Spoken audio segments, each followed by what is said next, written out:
everyone, welcome to I'm Not a Fan Unless I Have a Podcast. I'm John Hanford, and they did it again. They released another masterpiece. Woo! Um, yeah, LW is pretty fucking great. You know, Obviously, I still have not had the time to really take it in and process it to give you know, like an apt review. But I've been in talks with Ricky, and it sounds like we're gonna do an episode in the near future. Just after we've both had enough time to fully digest this record. And I mean, because when it first came out, I will give my first impression. The you know, one of the songs, "Static Electricity," I that was the only one that I didn't care for. I was just like, this doesn't really seem like a necessary track. It seems like, just a precursor um, to East West Link that doesn't really need to be there. Um, and then the next day, it's my favorite track on the album, and it's so weird how music will just grow on you. And you'll like stuff that you don't expect to. And you know that's what I'm hoping everybody that's shitting on KG and LW will come to realize, like, I don't know, in 6 months time, hopefully sooner. But I'm just trying to be a pragmatist. uh but another thing that's frustrating, I mean, in a good way, this is this is a very good problem to have. But with LW and KG, and just listening to all this microtonal stuff, um I I've been thinking of all these new guitar riffs that I want to write, but they're microtonal, and now I find myself in sort of a quandary, because like I want to get and I have every intention of getting a guitar and customizing the fretboard to a microtonal one, and but then it's like, sure, you do that, but what I'm getting at here is it possible for any other artist to even do microtonal music, like microtonal rock, like in the same sort of genre as Giz? um or would that be considered taboo and just totally derivative? Or is it totally okay? Who knows? These are just questions that I've been having recently, while I've been stoned and listening to LW, and coming up with all these badass, groovy jams. But anyway, I'm not going to get too self-indulgent here. But you know so with this episode, my guest today is somebody who managed to see a Giz show this year. She went to the two warm up gigs, and got set lists from both of them. Um, and she posted them in some of the Giz groups that I'm in on Facebook. And I was like, oh fuck, I gotta talk to somebody who has seen the guys play debut all this new music. And this was a really fun conversation. Unfortunately, it did get cut short because my puppy Clancy had to go. She had a bit of an emergency. She's been having some digestive issues the last few nights. So, all right. Anyway, but obviously, this was a really fun conversation. I think you guys will really enjoy it, and hopefully, you can also live a little vicariously through her. Everybody, please welcome from Melbourne, Australia. Welcome Angie to the podcast. For asking me on. Yeah, well, thanks for coming on the podcast. It's so crazy that you got to see. I mean, I don't know how many shows this week. Um, 3. like live music seems like such a, I don't know, thing of the past for like for me in the States. Yeah. So it's absolutely wild. I loved seeing the videos of the first Giz gig. And so you went to did you go to like all three, like the Tropical Fuck Storm plus the Yeah. two? So that was last night. Yeah. Nice. Yeah. So I only had tickets for last night originally. That went on sale about a month ago. So that was all planned. And then the Tuesday and Wednesday gigs, the warm-up gigs, they were only announced last week. So they were just like, right, we're doing 2 warm-up gigs next week. They were doing it. It was a club show. And I have Twitter notifications on. I have I have all the notifications on for gigs to come on immediately. But I was actually out with a friend and I wasn't checking my phone.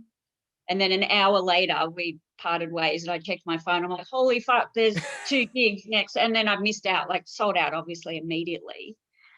So I was really bummed about it because that was the last time I saw them was at the Croxton when they did their 3-hour marathon warm-up. Right. So they did a 3-hour marathon set 12 months ago, and that was a bushfire fundraiser. And they did a 3-hour set with a 15-minute break in the middle. And then that was the last time they played last year. And that was the last time with Eric as well. Oh. So then when they announced their first show back at the Croxton, I'm like, oh, so bummed I missed out. But I got tickets to both nights through a ticket reseller site on the day. So I got Tuesday's ticket on Tuesday and Wednesday's ticket on Wednesday. So they were stressful days trying to get these tickets, but it worked. So yeah, I mean that's so cool. I'm really happy for you, and like it was so cool just to see, you know, how you got the set lists from the show. And do you get the set list from both nights or just the first night? I got the first 2. So I got Tuesday and Wednesday. So on Tuesday I was standing on Ambrose's side, and he picked up his set list, scrunched it into a ball and threw it out into the crowd. But the security guard that was standing in front of me, I said, can you please get me Stu's set list? And he picked up what was actually the lyrics to Lord of Lightning, right? And he handed me that, and I said, well, thanks, but that's not the set list. And so I said, can I have that? And so yeah, he grabbed the set list for me. So then that's Tuesday. And on Wednesday, I stood on the other side, the right-hand side, to get a different perspective. Because standing in front of Ambrose, a lot of Cavs was blocked, and because he had his keyboard set up and everything. So I actually missed quite a bit of the back line standing on the left. So I stood on the right on Wednesday night, and the same security guard happened to be standing right in front of me. So I said, you're the same guy as last night, right? And he said, yes. And I said, can I please have the set list at the end? So I worded him up. And so he got me Stu's list again, but it ripped, unfortunately, but I've still got it. That's so cool.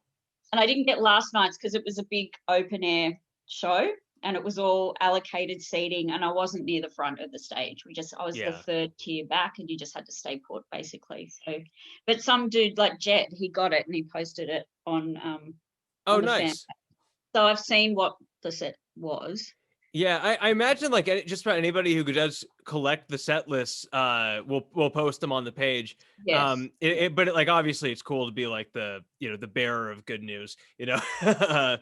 I mean, so one thing that was just kind of mind-blowing to me about you know, I guess about the warm-up gigs, like I didn't realize, because like I'm not paying attention to any kind of news whatsoever, like I didn't realize that they were playing those gigs as just warm-ups. I thought they were just, you know, like doing shows just for the sake of doing shows again. I need to warm up for last night because last night was meant to be their big show back. Yeah. And it had been the first time they played. And so I get why they wanted to do the warm-ups. Like Joey said, I'm super nervous. It's the first thing he said on Tuesday night. And they've been rehearsing for 2 months. And then on Wednesday night, after the first song, Joey said, this is better than last night. So I think they just needed to blow the cobwebs off, you know. Yeah. It had been 367 days since they played that show at the Croxton last year. That is so crazy. I mean, it's pretty wild. Like, I feel like they did a pretty good job of keeping us fans like well sated, you know, throughout the year with all the live shows and just all the whatnot. But I mean, but back to like just seeing that first warm-up show and just like, were you anticipating them doing a completely microtonal gig? No. So, I mean, yeah, it was called the Microtonal Tour, but they meant it, right? Like, it was a surprise, really. But when you realise, like, I didn't see the list of songs until I got the set list at the end, so there was no anticipation about what they're going to play. Yeah. But when, like, Stu had the banana the whole night, so until Lord of Lightning, the last song, and they switched back to regular guitars, and Leah came on because Leah Senior supported night 1 and night 2. Yeah. So they took advantage of her being there. Yeah, when you realise, wow, they are doing a microtonal show, and they're only going to play songs from FMB, KG, and LW. So yeah, they stuck to it. So I can imagine how, people who maybe just got into them through Rat's Nest or whatever else, they like, I was actually talking to a guy on Wednesday night. He's like, I want to hear some Rat's Nest stuff, and I'm like, dude, I was here last night. They're not going to be playing any Rat's Nest. Like, I knew it was just going to be microtonal the whole time because they called it the microtonal tour. So, but yeah, the guts of them to actually stick with that, right, when they could piss off some people. Yeah, well, I mean, also just the sounds that they explored on KG and LW are just so out there. To anybody who's just brand new, I feel like it would be a very hard sell. Unless they're just into very avant-garde type of stuff anyway. But I mean, like it took me a few listens of Plura to really get into like to really find the groove for it, because it's just so I mean it's just in such a weird time signature, and just like I don't understand how they're able to sing and play at the same time. It's like nails on a chalkboard almost, in a way, but still cool. Yeah, even just like watching Cavs, he's keeping like this consistent beat with his kick drum, but then he's doing all this other weird stuff with everything else, and I'm just like, how, just watching him do that, he's so clever. But yeah, it's nuts what they managed to do. Yeah, that's the thing. It's like, just the compositions that they have, like just the musicianship and how they compose their songs is mind blowing. But then just to see them pull it off live, when like, there are some other groups that have complex songs that only, they just stay in the studio. And you only hear them on the record, and then you never get to see them live because the logistics of actually the band like getting it all together and working, a lot of them just don't try. It's interesting you say that, because they didn't play Intersport at all. I know. I'm so bummed. Like it was. I'm like, why? That's just, so I've got a cat. She's going to walk past this laptop any second.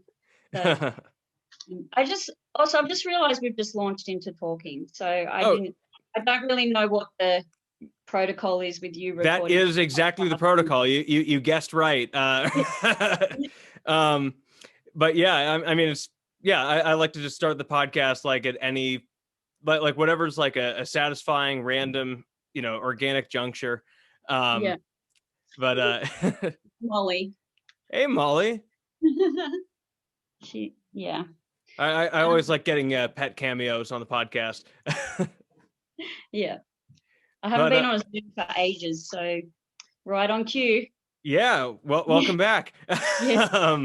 Yeah, I mean, so what's it been like in Australia recently? I mean, like all of a sudden there are shows happening again, but like for the longest time it seemed like Australia was under some pretty severe lockdowns. Yeah, so it's been mixed, because Melbourne, where I live and where Giz are from, has had the harshest. We were the harshest hit city by COVID, easily, for the whole country, and our city in particular went through the harshest lockdown restrictions.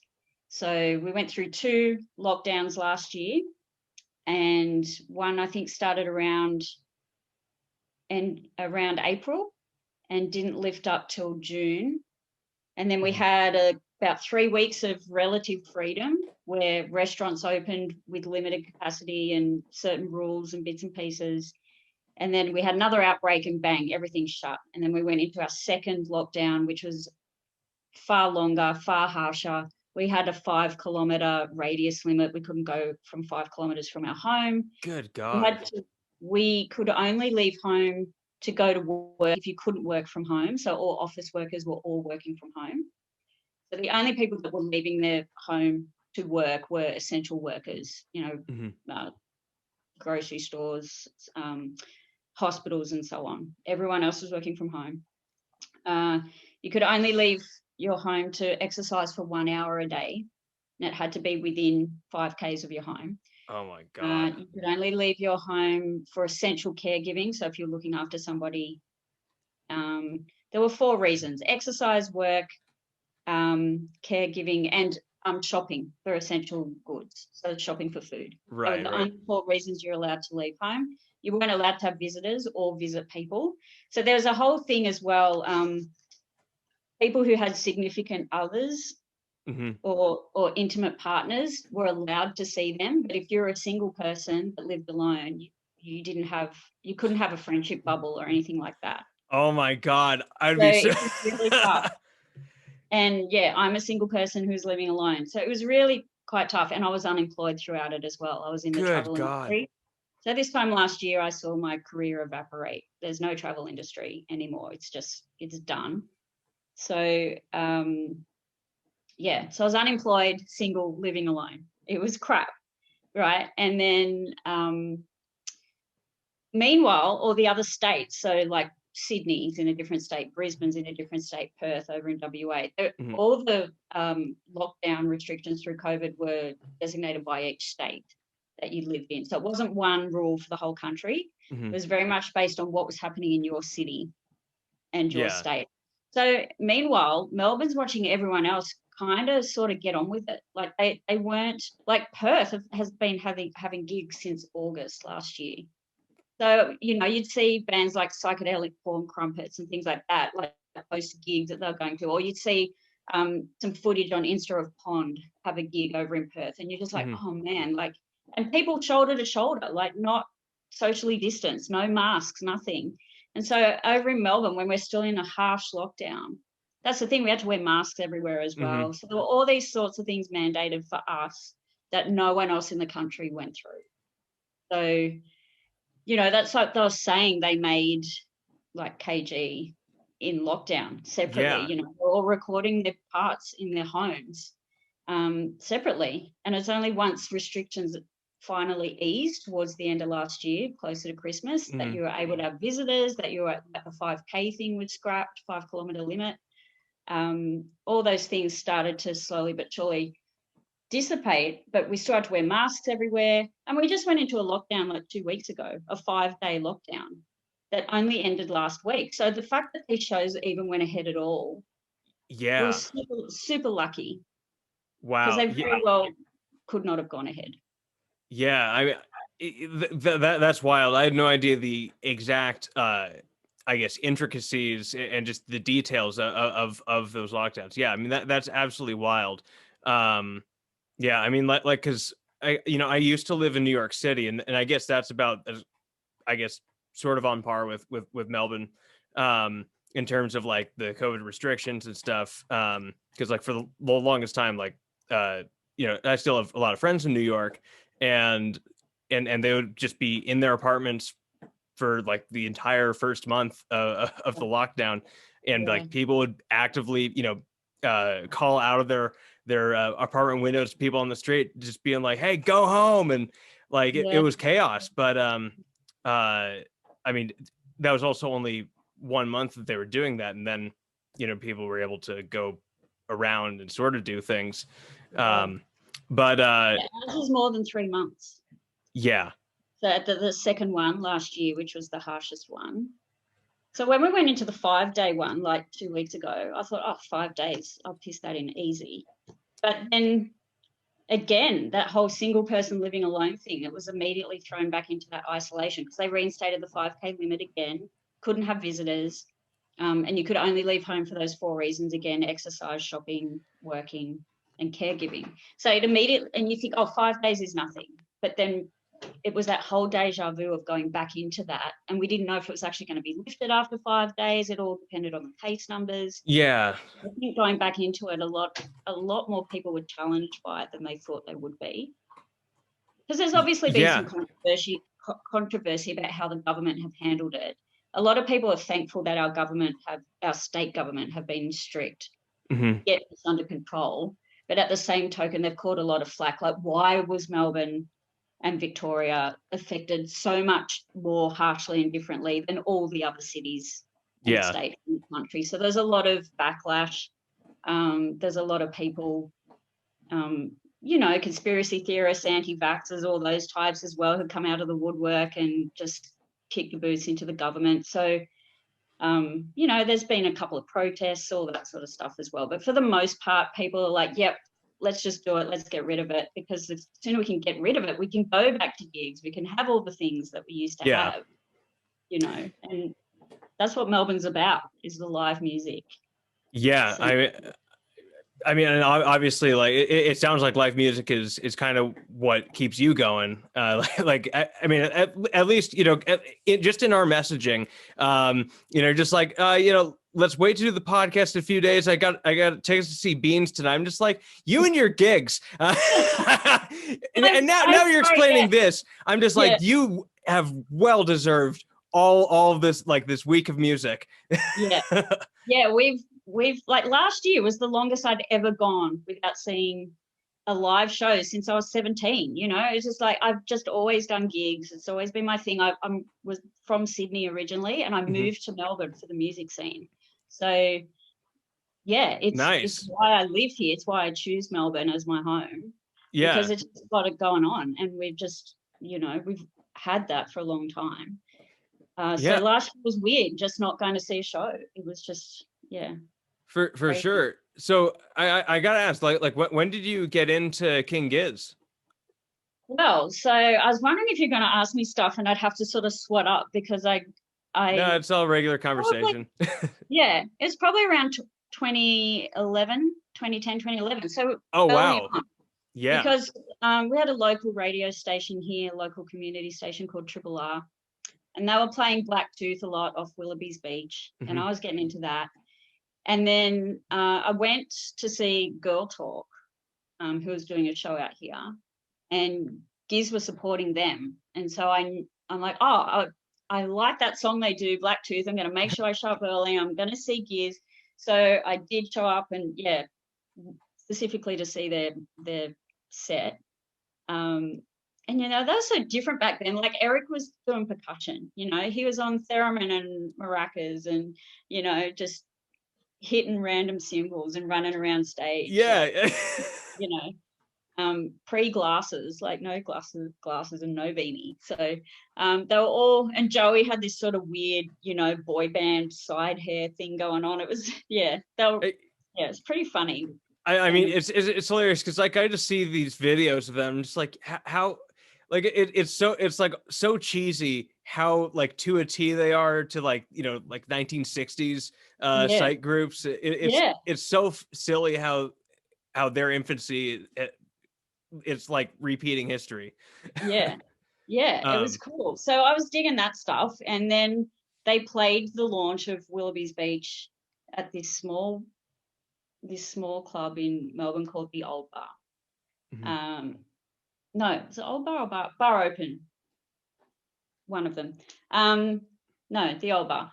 And they were doing, so we rocked up to that. They were doing this thing at that show where they were just spitting all the time throughout this show. So Stu's like spitting up into the air and catching it with his mouth. They were spitting at each other. They were spitting at the audience, like chicks in the front row, like they're actually spitting at them. Yeah. And it was pretty full on. And the person I was with just did not buy it. They're like, no, what are we doing? This is gross. I don't want to watch this. Let's go. And I'm like, oh, come on, I want to see them. Let's just watch it. But after about another 50, and it was constant. Like, they're just like, That's hilarious. Relentless spitting. It was really weird. And sorry, go ahead. So my friend didn't dig it, and they wanted to leave. So I'm like, okay, let's leave. So as it was near the end of the gig anyway, and walked past the merch desk, and which was empty, like it was all packed up, and there was no one there. But there was one copy of Willoughby's Beach, inexplicably, on the table. And it was, the OG yellow vinyl 10-inch. And we just took it.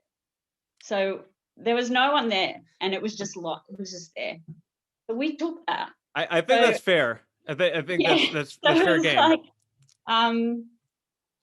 so I have an OG 10-inch yellow vinyl Willoughby's Beach, and I'll never part with it. Like, I'm not a vinyl collector, and Mhm. thank God I'm not, because I'd be poor when it comes to music, right? So I bought Rat's Nest and I bought Fishies on vinyl. I bought a Murlocs vinyl because I dig them as well. But I'm not gonna do it because I just don't want to spend that much money on all their merch. I did buy the tapes Yeah. last night, actually. They Oh had yeah. tapes. So I got Rat's Nest and Nonagon. Oh, that's cool. Yeah. And Yeah, then I'm thinking, I don't even have a tape player, but it doesn't matter. you could probably find one at like a thrift store. Or, Yeah. I mean, you can still get them online. Yeah. I just That thought it that was cool for the novelty factor, right? yeah. So yeah, that Willoughby's beach, I'll never part with it. It's like my prized possession. And I thought if I don't get a job soon enough, it might have to be my superannuation. But it was just like, I don't know. It's just my little proud yoink. Yeah. Grabs that. I mean, plus But yeah, you have a whole story with that. I mean, like it's like almost a consolation prize because your friends didn't care for the spitting. But yeah, it's so funny that you mentioned that because I've always wondered like how did Stu even think like to do it? Like what was the yeah, evolution of his decision to just spit water, up in the air at the other bandmates and into the crowd? Like, yeah. and also like will that resume after after COVID? Well, I Um, feel like I grew out of that. Because I even remember commenting on the Facebook event for that show. mhm. I said, great gig, shame about the spitting. And they actually liked my comment. Like it said, liked by King Gizzard and the Lizard Wizard. So, they didn't comment, but, Yeah, you know, that's so something. yeah, that's my backstory. So probably since 2011, I've been into them. And then, I'd say, like the stuff like would always get played, when Mind Fuzz came out, that was getting flogged a lot here on the radio. And, Mhm. stuff like Float Alongs, like all those albums are like true faves of mine. So I can't, the 2017 5 album period was probably when I was into them the least, ironically. So Really?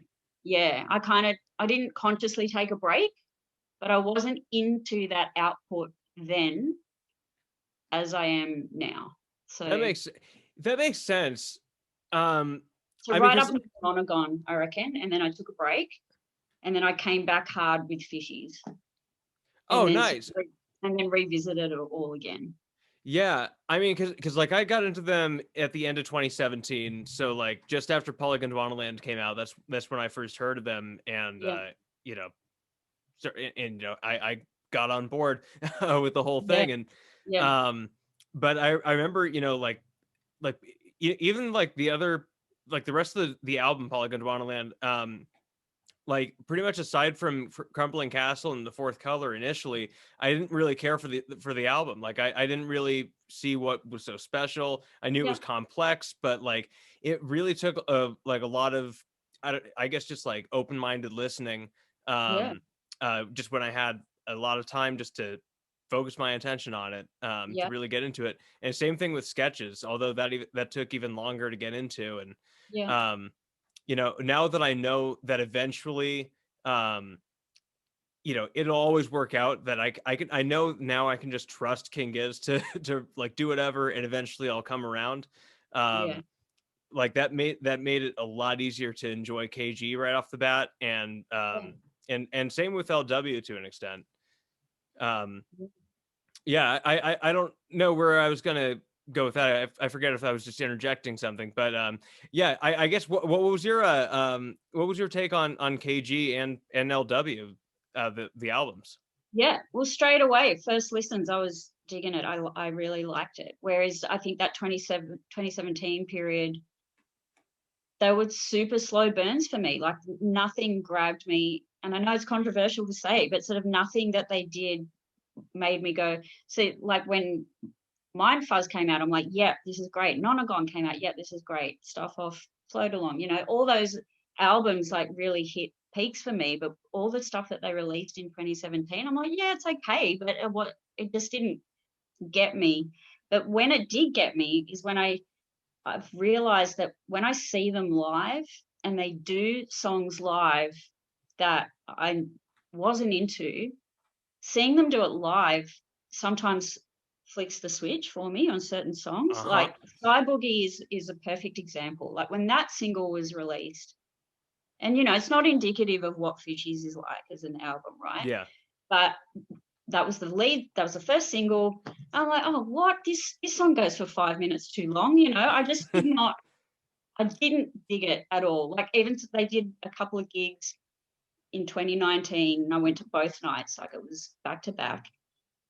And I even went to the bathroom during it, and I'm just like, oh, it's still playing. Like when I came back, and then I think the second night they played it, and it was that little earworm, and I'm like, oh, okay. And then it just became a song that I was, started to hook into, I guess. And there've been so many things. Like when I saw them play, like Fishies is a good album, I think, as a whole. But when they played This Thing at the Croxton last year when they did the 3-hour show.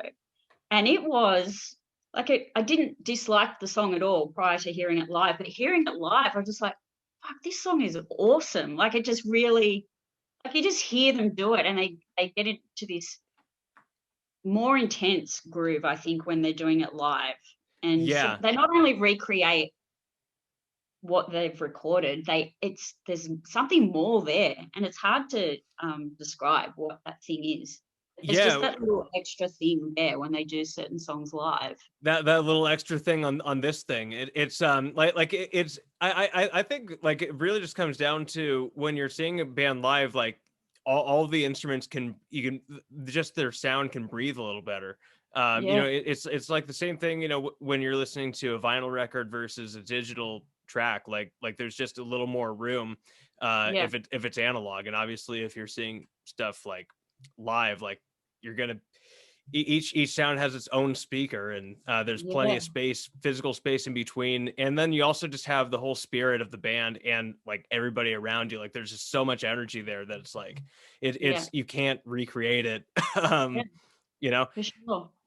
But so I've definitely had those moments where I've been average on some songs or meh on some songs, and then seeing them live, and then it totally changes my opinion on that song.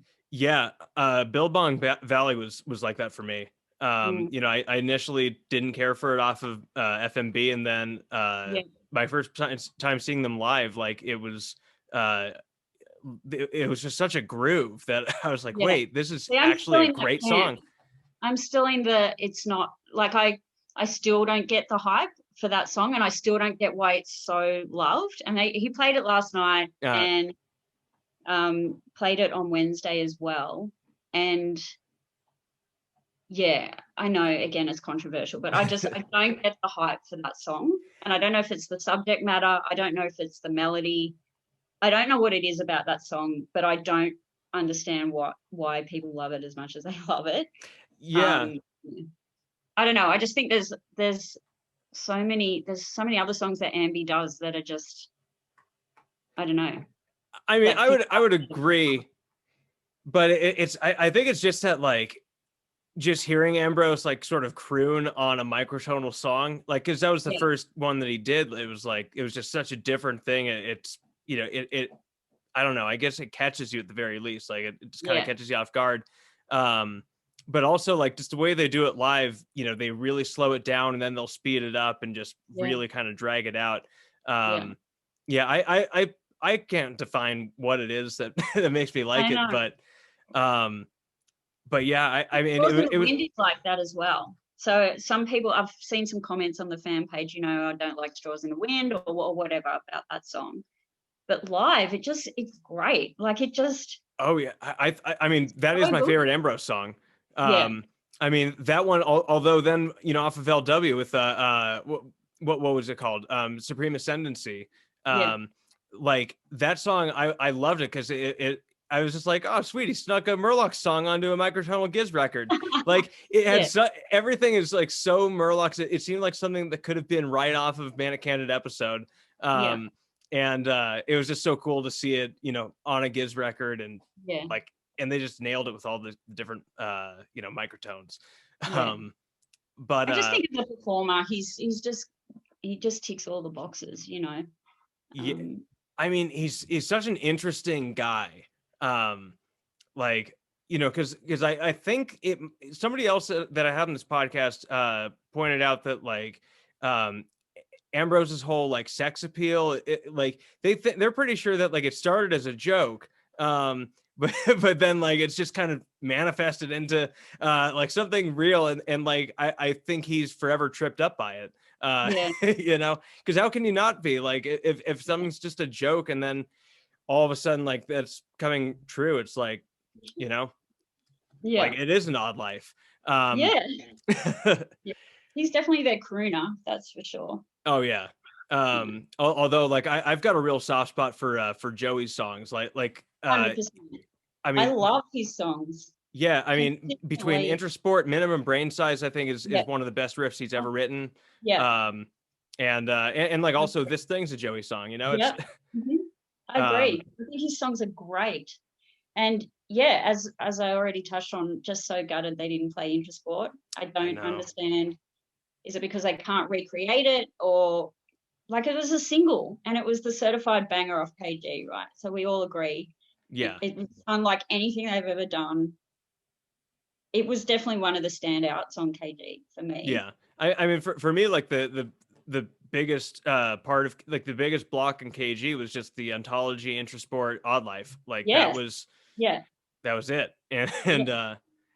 yeah, it's so weird that they didn't play it. I mean, I sort of understand like in that breakdown part of Intersport, like that would be Yeah. a little hard to recreate live, but Mm. come on, you got multiple synths up there, you can figure something out.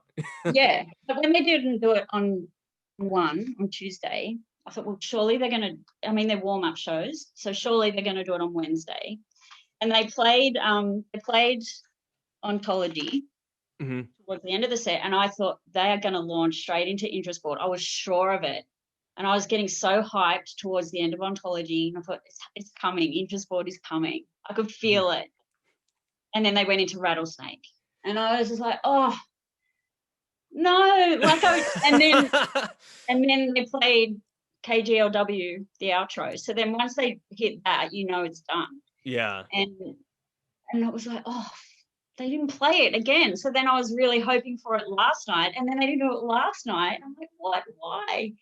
And so I You guess after seeing all three shows this week, it sounds really weird to say because last night was an open air venue. It was a different vibe. They had amazing lights. Mhm. It was great to see, but it was almost my least favorite of the three. That makes sense. I mean, because like just being with them when they're also just in that vulnerable state, sort of like that's yeah. I would totally expect that to be like the warm up big gigs with King Yeah. Giz specifically to be like maybe more fun than their first major build gig. Yes. Yeah. But yeah, there was I also noticed that they didn't play Melting, which is like that's one of my favorite songs off of FMB, and like Yeah. they also they haven't played it live too many times, but I thought like for sure they would eventually like this tour bring it out because Yeah. they do tend to give love to all their songs eventually. Yeah. um and like how last year they started playing like Inner Cell, the Horology Suite off of Yeah. Holly, Yeah. whereas they didn't do that before. And Yeah. Well, I've uh never heard Head on Pill live. Like same. I've never been to a show. That will be my holy grail. So I was thinking with these shows before realizing they were purely sticking to microtonal. So I thought if I hear Head on Pill live this week, that's it. I'll die happy. And then by night two, the end of night two, I'm like, well, I've given up all hope of hearing Head on Pill this week. If I just hear Intersport this week, I'll die happy. But then that didn't happen. But then when they did Lord of Lightning twice at the end of both shows on Tuesday and Wednesday, because Leah Senior was supporting. So they Yeah. took advantage of her being there to do the narration. But then on the second night, when they ended with Lord of Lightning again, I thought, oh, that's an interesting choice because I would have thought they could have taken advantage of playing any other song off Motu that Leah could have narrated. Yeah. But they went with Lord of Lightning again. So you know what I mean? There's just those tiny little things where they do a different set every night, which is great. But they also made some choices that you sort of question why they did that, and why wouldn't they go with another song given Why Leah not the Altered barely Beast supports them? suite? Yeah, exactly. Yeah. I Yeah, mean, any other even just like song three and instead of or waiting. like just a New World and then like Altered Beast 1 and 2, like that Yeah, would have been perfect. yeah, Um, you know, I really hope that they do that. You know, when they do the marathon shows in the States, because like I've got tickets for for them at Red Rocks, and like yeah. that's you know That, I'm really excited for Leah Senior too, because she opened those warm up gigs, right? yeah, she was in the middle slot. So Bobby G opened, Right. which is and then Leah was in the middle. Yeah. What are you a fan of her music or? Yeah, I'm not. I don't know all of it, but the stuff I couldn't even tell you the names of the stuff. But yeah, the little bits and pieces I've heard. Yeah, Yeah, I don't. she really because she released an album last year that I just loved, Yeah, and like I've that heard made a me lot of even good more. things about it. Yeah, yeah, it just made me even more excited for the for the marathon shows, and then to actually see the video of her come out and narrate Lord of Lightning was just, Yeah, I mean, it's super cool to see. Like, I don't know, just like her going from like her little singer songwriting thing to doing something that's like borderline metal. It's and like yeah. she's into it too. You know, she's grooving to it. It was, yeah, it's really cool. I just love how they how the guys just involve like all their friends and their stuff. Absolutely.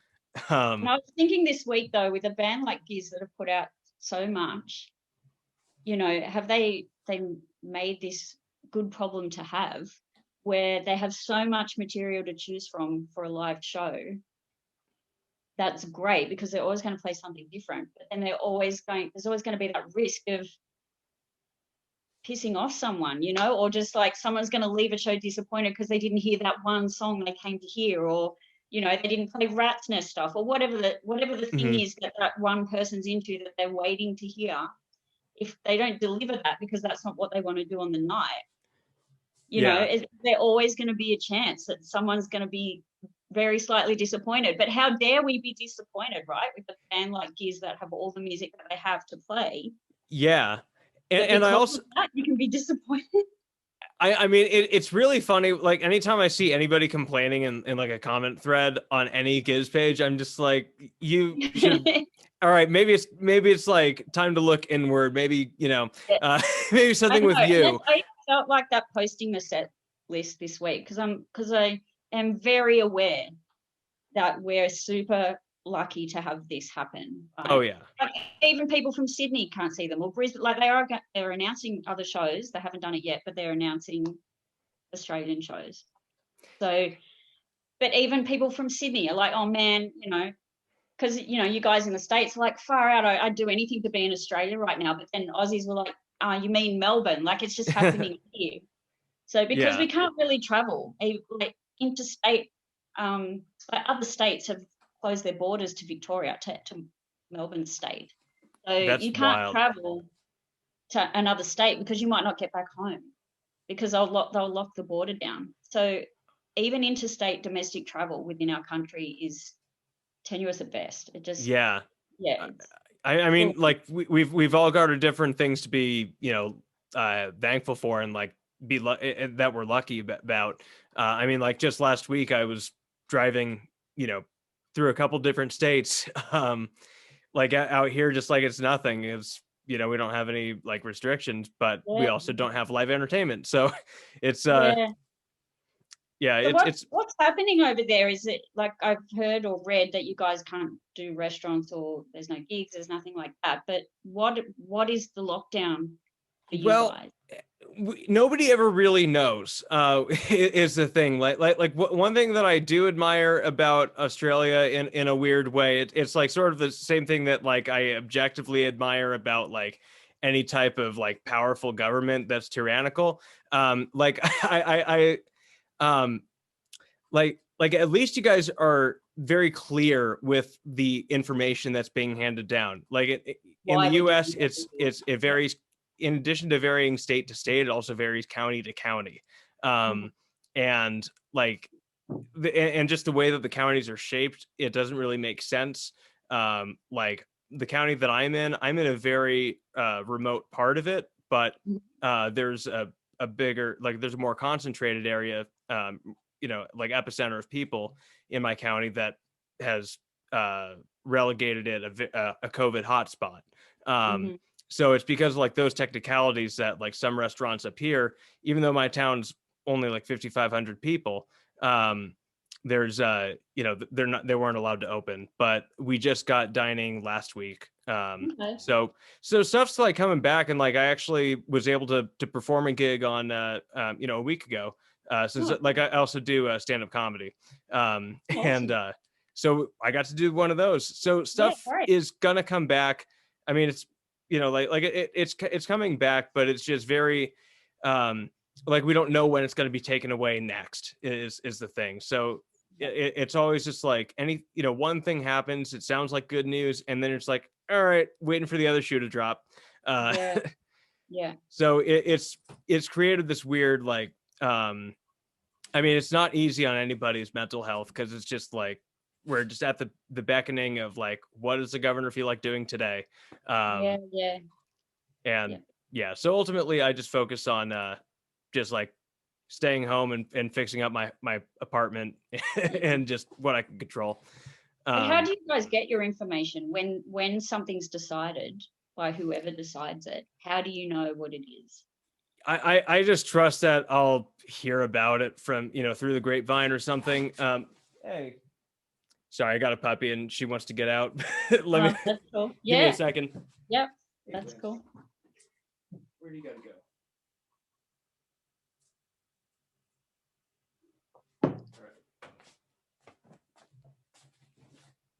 Yeah, she's like 4 months old, so she's she's been sleeping pretty much all day because she's going through like a huge growth spurt. What time is it?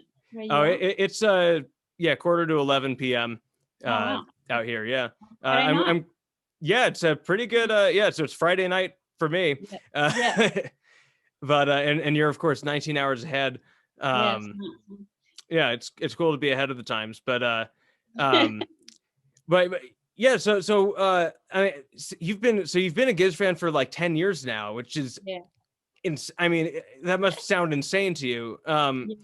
Like, how many times have you gotten to see them live? I couldn't give you an exact number, but like I've seen 3 shows this year. I saw their 1 show last year. I saw their 2 shows for Rat's Nest the year before. Then I think the year before that, I saw them one time. So we're going back to 2018. And then there was that sort of break. So they did quite a few shows a bit after Nonagon, and I don't think I saw those. They were doing a whole run of shows. Like they had this residency at this club in Melbourne, and I didn't get to any of those. I've also never been to a Giz Fest, I sort of kick myself over things like that. How have you never been to a Giz Fest? I know. It's nuts. Like when I think back of how long I've liked them and been into them, but then I was sort of coming in and out of things at various, and I was digging other stuff and, not necessarily what Giz were putting out at a certain point in time. So I'd leave it and then something else would come out for them that I'd like, and then they'd play a show. It's kind of come in and out of waves. But I think definitely since 2019, I've been like right back in, and probably more so than ever before. So I've gone back and I've listened to everything that I wasn't really into back then, and I have a much better appreciation for that stuff now. But still always go to my faves. Like I'm always putting on Mindfuzz. I'm always playing Head on Pill. I'm always playing Nonagon. I've just got my absolute faves that will always be there. Rat's Nest used to be driving to work when I was running late, and I just speed down with Rat's Nest blaring, and I get there in record time because it would spur me on. Yeah. Or I'd play Fishies when I'd want to chill or whatever, it was just, there's always something in, with something they've put out that will just, I'm always, people who follow me on Spotify must just go, oh, I'm unfollowing her because all she ever plays is Giz, it's just like, they just must see every day. Like I've just been flogging LW obviously since, the last 24 hours. So, I'm just, I definitely nerd out on them a lot more than I used to. Yeah. Well, Annoyingly so. me too. I had to start this podcast because my friends were like, "You need an outlet. Yeah. We're not it." Yeah. My dog's about to take a dump on the floor, so Oh, we're gonna have to cut off this interview. But okay. Angie, thank you so much for coming on the podcast. You're welcome. I would love to have you again on sometime. You're a great person to talk to. Oh, thanks. So Thanks for the invite. yeah, thanks for helping us live vicariously through you. Pleasure. Welcome. Yeah, and thanks everybody for listening. See you next week. Stay safe.